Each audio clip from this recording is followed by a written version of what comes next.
We often dream of escaping Earth, but maybe space colonization is really about saving it, and if we reach for the stars, we may just find the tools to fix the ground beneath our feet. What space isn't? We often hear people suggest that we need to colonize space, a kind of cosmic escape plan. That when things get too bad here on Earth, be it war, climate change, overpopulation, or even rogue AIs, we'll have a backup waiting for us somewhere among the stars. But as appealing as that idea is, it's also deeply flawed. The reality is that space is not a lifeboat. It's not a get-out-of-the-apocalypse free card. Earth is still the safest place we know of by a wide margin. Most natural disasters, asteroid impacts, supervolcanoes, even pandemics, are still more survivable here than anywhere else. And when it comes to intelligent threats like hostile AIs or rival civilizations, off-world colonies are actually easier to find and harder to defend. After all, there's no stealth in space. Likewise, space is not a pre-made paradise. There's no golden planet out there waiting for us to move in. Every off-Earth settlement, whether it's a base on Mars or a spinning habitat in orbit, will require immense amounts of effort, resources, and technology just to survive, let alone thrive. And here's the kicker, that same effort could do even more good right here on Earth. You could nuke Earth until it glowed in the dark, and it would still be easier to fix than to terraform Mars, even before we consider that Earth already has all our manpower and industry. Providing clean air and water, stable climates, and healthy food is a serious challenge here, but it's nothing compared to doing it in a place where the air is poison, the soil is barren, and the sunlight is weak and infrequent. And as we'll be exploring today, many of the most popular motivations for space colonization, whether from science fiction or real scientific discourse, don't hold up all that well under scrutiny. That might sound surprising coming from a guy who runs a science and futurism channel that frequently encourages us to develop and settle space. It might sound even more ironic from the president of the National Space Society. And for those watching this as it airs, I should mention this episode was written as a companion to a talk I'm giving the day before at the International Space Development Conference, which we host every year, and I'll be saying this same thing. I do believe space colonization is important, but I don't think we should build that house on flawed reasoning either. Odds are if you're listening to me, you already agree settling in space is a good idea. Think of this as honing the argument for convincing others we are right, and that our aims are practical, not just sci-fi dreams of settling the wild west of space. Now sure, adding new land can help with challenges like overpopulation, but doubling the available land just buys us a little time, and in this case, it would likely take more time to prepare that land for use than it would for the population to double. Terraforming takes centuries, doubling your population takes a generation or two. If we can't fix overpopulation here, we're unlikely to do it anywhere else either. Even on space habitats, which offer far more combined living area than planets. And while it is absolutely good not to have all your eggs in one basket, there are very few disasters we could not survive here on Earth, and far fewer that couldn't be mitigated with less effort than it would take to colonize even the most promising new world. Cosmic-scale disasters do exist, but their likelihood, frequency, and potential for total annihilation are often exaggerated. So if we're going to make the case for colonizing space, let's be honest about what space is not. It is not our escape hatch. It's not an easy alternative, but that does not mean it's not worth it. In fact, the best reasons to build among the stars might be even more compelling because of what they can do for Earth. The limits of exploration. We often imagine space as a frontier filled with strange new worlds, alien civilizations, and lush garden planets just waiting to be discovered or settled. But while that's a staple of science fiction, the reality is far less welcoming. For starters, while life in the universe might be common, it also might not be anything like life as we know it. Even if microbial life is abundant, complex life may be vanishingly rare, and if there are intelligent alien civilizations out there, the odds are overwhelming that they would be biologically, psychologically, and culturally alien in ways that go far beyond weird-looking foreheads and oddly formal speech. Popular media tends to give us aliens we can relate to, creatures with familiar motives and recognizable emotions, but real alien minds might be so different from ours that meaningful communication, let alone cooperation, could be incredibly difficult. That also means we probably won't be landing on any planet where we can safely interact with the local flora and fauna. If we ever do find a planet with life, there is no guarantee it will be breathable, edible, or even survivable. Our immune systems and metabolisms evolved for Earth, not for some foreign biosphere teeming with unknown chemicals or pathogens. Such worlds may exist, and if so, they would be scientific gold mines, but ones only explored by sanitized robots controlled by scientists from orbit to protect that gold mine from us and us from it. Living among alien life would only be plausible if you either abandoned biology altogether or had yourself turned into an alien life form through advanced biological engineering. And if we don't find life, then we're left with dead rocks and barren landscapes, which might be safer but are certainly no easier to make habitable. Mars, for example, is often touted as our second home, and there's a good chance it will be settled someday, possibly even this century, but it won't be Earth 2.0.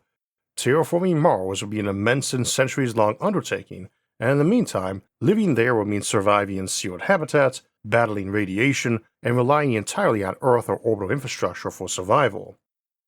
Even if we establish a thriving colony on Mars, it won't rival Earth anytime soon. It won't be a solar superpower. It might not even be a popular migration destination. Colonization is about moving millions off Earth. It's about extending our reach, our capabilities, and our resilience. So yes, exploring space is exciting. Finding life would be a scientific and philosophical revolution, and establishing permanent human presence beyond Earth is one of the great ambitions of our time. But if we're trying to justify colonizing space on the idea that it offers Earth-like alternatives or friendly alien neighbors, we're going to be waiting a very long time, and we might be waiting forever. Real reason space helps Earth. So if space isn't a lifeboat or a paradise, why go at all? Why invest trillions into rockets, habitats, and orbiting infrastructure when we have problems here at home? Because the best reason to build in space is that it makes life better on Earth. One reason might be energy. Space-based solar power has long been a dream of futurists, and for good reason. Unlike solar panels on Earth, which are limited by weather, seasons, and nightfall, orbital arrays can collect sunlight 24/7. No clouds, no atmosphere, no downtime. Beamed down as microwave or laser energy, it could provide virtually unlimited clean power, without eating up land or covering deserts in silicon and steel. In a world hungry for green energy, that's not just science fiction, it's a scalable solution, and it could become a multi-trillion-dollar industry, one that supports both Earth's grid and the infrastructure of space itself. And while more R&D would help, this is tech we could deploy today if we chose to. It's one pathway for getting us to space in a big way, because a vast orbital array of power collectors can, by sheer scale, make getting other projects going up in space cheaper and easier, while simultaneously giving a shot of adrenaline to every economy on the planet in an ecologically safe and sustainable way. Then there's climate control. Space isn't just a source of energy, it's a place where we can shape planetary conditions. Orbital mirrors and solar shades, ultra-thin reflectors made from lightweight metal, could be used to cool Earth by blocking a tiny fraction of sunlight, or to warm parts of it by redirecting extra light. They could help mitigate the worst effects of climate change, lengthen growing seasons, or even terraform dead worlds in the long term. It's a planetary-scale thermostat, and one of the few technologies that give us genuine leverage over global temperatures, as well as opening the door to genuine weather control, ending the disruption and hardships of droughts or hurricanes. But space doesn't just help with slow-moving global challenges like climate change, it also prepares us for sudden catastrophic threats that come hurtling from the dark. Space also offers us something far more down to Earth: security. At present, Earth's defense against a civilization-ending asteroid mostly consists of a few telescopes and a healthy dose of wishful thinking. The odds of such an impact occurring in the next few centuries are thankfully low, but they are not zero. It's not a question of if an extinction-level asteroid will come our way, but when. With a robust space infrastructure, though, we gain the ability to turn that from an existential threat into a manageable challenge. We could deploy advanced early warning systems, rapid response interceptors, and even tools like gravity tractors or nuclear deflectors. Colonizing space means having the vantage point, resources, and technology to not just see danger coming, but to stop it. To a truly spacefaring civilization, an asteroid heading toward Earth isn't a catastrophe, it's a scheduling problem, and possibly a business opportunity. After all, that doomsday rock is also a mountain of resources conveniently delivering itself to our doorstep to fuel our orbital economy and infrastructure. And if we're building that infrastructure anyway, then we might as well use it. Asteroid mining is another major benefit. Those barren rocks out there are packed with metals and resources. A single small asteroid can contain more platinum group metals than humanity has mined in all of its history. And unlike terrestrial mining, you are not tearing up forests or poisoning rivers. We get the materials we need to grow, build, and power our civilizations without scarring the planet we came from. Indeed, we might find it easier to harvest some things off-planet for use down here, not just for fueling a space economy, and not just precious metals, but rare earths, fissile elements, phosphorus, or many others which are abundant on Earth but difficult to extract without ecological damage or other mining problems. And once we've built that mining infrastructure, the door opens to entirely new kinds of industry, ones that aren't just cleaner, but fundamentally better in space than on Earth. Industries that we might move off Earth not just for environmental reasons, but because microgravity enables far better conditions to grow crystals, pharmaceuticals, computer chips, super strong alloys, and more. Finally, there's the long-term vision, new places to live, grow food, work, and explore. Space habitats like cylinders or orbital rings aren't science fiction fever dreams, they're engineering problems we're already working on. They could offer clean, controlled environments for farming, for manufacturing, for tourism, and for future generations to call home. Not to escape Earth, but to reduce pressure on it, to move heavy industry off-world, to open new economic frontiers, to create nature preserves safe from invasive species or poachers, to make lush garden parks for new communities to grow, to provide options. And those options go beyond economics or logistics. Over time, the most profound challenges won't be physical, they'll be cultural. As we expand into space, it's not just our tools and technologies that will change. We will. Life in space will demand new ways of thinking, working, and even governing. Over generations, we may see new branches of humanity, communities born and raised in low gravity, with their own cultures, dialects, and identities. We're not just building cities in the sky, we're planting the seeds for entire new civilizations, shaped by the environments and challenges of the cosmos. That cultural diversification may one day be as important as any economic or technological gain, helping humanity become more resilient, creative, and adaptable. And it's not only the people who will change, it's the systems they live within. Space may also serve as a laboratory, not just for technology, but for civilization itself. Settlements on Mars or in orbit won't be bound by centuries of institutional momentum. These communities will have the rare opportunity to ask foundational questions.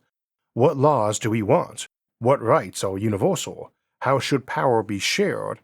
Much like early America or ancient Athens, space colonies may become the birthplaces of radical new social experiments, and while some will fail, probably most, others may flourish, offering Earth-fresh perspectives on governance, justice, and community in the face of modern complexity.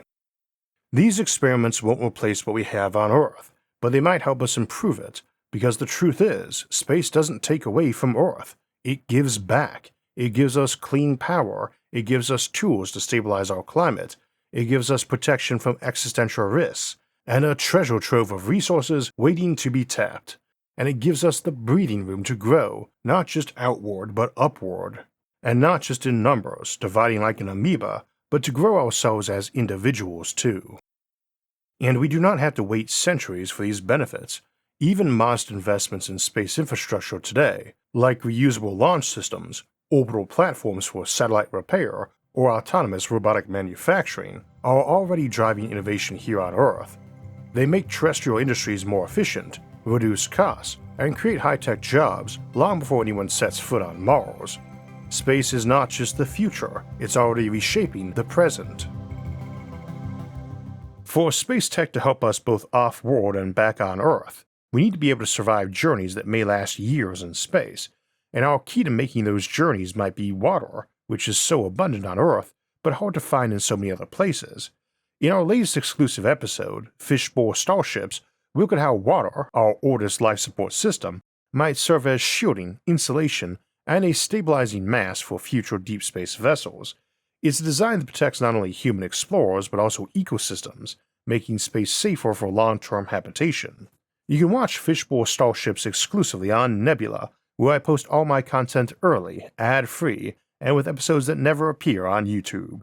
A Nebula subscription helps support the channel and gives you access to features like guest passes, annual and lifetime memberships, and more creator-made content. To see all that great content, sign up at go.nebula.tv/IsaacArthur for a lifetime membership. Pay once and get access to Nebula for as long as you and Nebula exist. For $300, you can unlock my entire archive of early, ad-free episodes, including dozens of exclusives and extended editions like Fishbowl Starships, without ever needing to worry about renewing again. You can also subscribe annually for just $36 a year. That's 40% off. And with Nebula Guest Passes, you can even share episodes with friends and family for a week of free access. No credit card required, just great content. The Earthly Feedback Loop. Space colonization doesn't just benefit Earth through direct applications like energy or asteroid mining, it also feeds back into our civilization by accelerating technology, boosting economies, and driving cooperation. It creates a positive feedback loop, where progress in one realm drives improvement in the other, on Earth as in the heavens above. As I noted, if you want to jumpstart every economy on this planet, and with it the livelihoods of its 8 billion plus people, give them cheap energy that also doesn't have a short-term supply, and which is abundant everywhere. With the exception of nuclear fission, no other power source we have the technology for offers us a long-term power supply that is a base-load generator, one that reliably puts out a steady stream of power night and day, fair weather or foul, but space-based solar does, and allows rapid growth of new places, as a city or industry is not dependent on a long regulatory and construction project to get new baseload power generation in. Power can be beamed down to any place that feels like building the receivers, which will be vastly easier and faster to build at scale. With that abundant and safe energy comes an economic boom that can also fuel further technological advancement. So too, historically some of humanity's greatest technological leaps have come from exploring harsh frontiers. The moon landing gave us more than just a flag in the regolith. It drove advances in material science, computing, communication, and miniaturization that became the foundation for much of modern life. Today, every smartphone owns a debt to Apollo. And tomorrow's breakthroughs may well trace back to missions to Mars, asteroid refineries, or orbital shipyards. It is impossible to know what we have yet to discover, but what we do know is that virtually every piece of this universe is someplace besides Earth. So if you want to solve mysteries and discover new ones, it might help to be able to look over new horizons beyond our pale blue dot. We don't know what we don't know, but we do know that we can build breathtakingly huge space telescopes and supercolliders in space that could never be made on Earth. To discover new things, you must sometimes visit new places. Pushing into space demands innovation. You need better energy storage, smarter automation, longer-lasting materials, and more efficient life support systems. And once those technologies are developed, they don't stay in space, they come home. They show up in power grids, hospitals, agriculture, manufacturing, and more. The same applies economically. Building and maintaining space infrastructure could employ millions, from engineers and scientists to welders and farmers. It creates entire new markets, space tourism, orbital construction, in-space manufacturing, that don't just benefit the top tier of the economy, but ripple outward, feeding supply chains, generating jobs, and encouraging education in STEM fields. In time, because humanity would need everything in space that it needs on Earth, and more, every job we have here on Earth, and more, will need its analog in space. It can also drive international cooperation. Space is one of the few domains where even rival nations routinely collaborate. The more infrastructure we place in orbit or beyond, the more incentive we have to work together, at least to avoid destructive conflict. The more global the investment, the more global the interest in protecting it. And perhaps most profoundly, space reminds us of perspective. The more we explore, the more clearly we see our world not as a divided collection of nations, but as a shared home. The overview effect isn't just poetic, it's motivational. It encourages stewardship, humility, and wonder. It inspires not just the next generation of scientists and engineers, but also writers, artists, philosophers, and dreamers. In this way, space colonization acts like a mirror. It reflects back what we are and what we could be. It challenges us to grow up, to reach higher, and to take responsibility for both our planet and our future. Because the stars aren't just a destination, they are a reflection of who we are and who we can become. And maybe, just maybe, space offers us something even more elusive: perspective across time. On Earth, we tend to think in months or years, an election cycle, a quarterly report, a 5-year plan. But space forces us to think in decades, centuries, and beyond. You don't build an interstellar civilization by living paycheck to paycheck. You build it by investing in infrastructure that won't pay off for generations, by planting seeds you may never live to see grow. Space demands long-term thinking, and it teaches us the value of that mindset, because the future isn't something we inherit, it's something we build. And in building it, we just might become the kind of civilization that deserves to thrive among the stars. A better Earth among the stars. We don't go to space because we've given up on Earth. We go because Earth is worth the effort. Colonizing space is not about running away from our problems. It's about solving them with tools and perspectives we'd never have gained otherwise. It's opening up the floodgates of innovation, unleashing new industries, strengthening global resilience, and reminding ourselves that our reach should always exceed our grasp, not just because the stars are far away, but because the future should be bold. The truth is, no one thing will fix all of Earth's problems, but space, done right, offers a convergence of solutions: clean power, abundant resources, environmental relief, economic opportunity, scientific advancement, strategic security, and perhaps most importantly, a renewed sense of purpose. Because a civilization that builds starships doesn't just get better at navigating space, it gets better at everything, and that's why we colonize space, not to escape Earth, but to elevate it. Whether you're watching this from home or attending the International Space Development Conference with us this week, I hope this episode helped sharpen the vision we're all working toward: a future where space is not a dream, but a tool, a platform, and a promise. Every launch, every orbital station, every tiny step beyond Earth brings us closer to a civilization that doesn't just survive, but flourishes.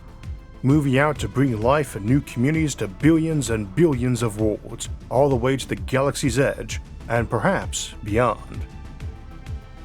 Thanks for joining us today. If you enjoyed this episode, please like, subscribe, and share it with others who believe in humanity's future beyond the cradle. And a special hello to those joining us from the International Space Development Conference. I hope the talk in this episode gave you plenty to think about. Until next time, stay curious, stay hopeful, and keep looking up ad Astra.